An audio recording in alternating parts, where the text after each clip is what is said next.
and welcome to Aimco Manufacturing. Here we have a tool used to pick the metal housings that you see here off of a cart, tilt 90 degrees, and place into a machine. Now the system was designed to safely alleviate the stress and strain that we had with manual loading. I'll go ahead and show you how this works.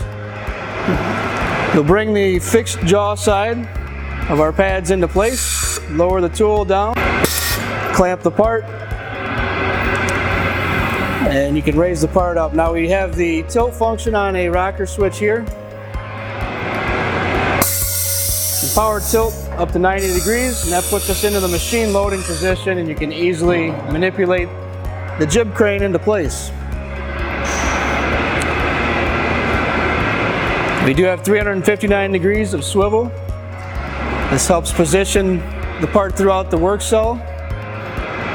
This is mounted to our torque lift. The torque lift gives us our off-center reach-out capacities that we need.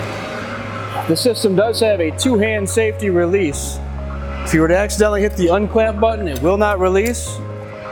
You'll want to set the part down on a supportive surface. Pull the common trigger in and unclamp the part. Okay, thanks for watching. Please visit aimcomanufacturing.com for more product videos.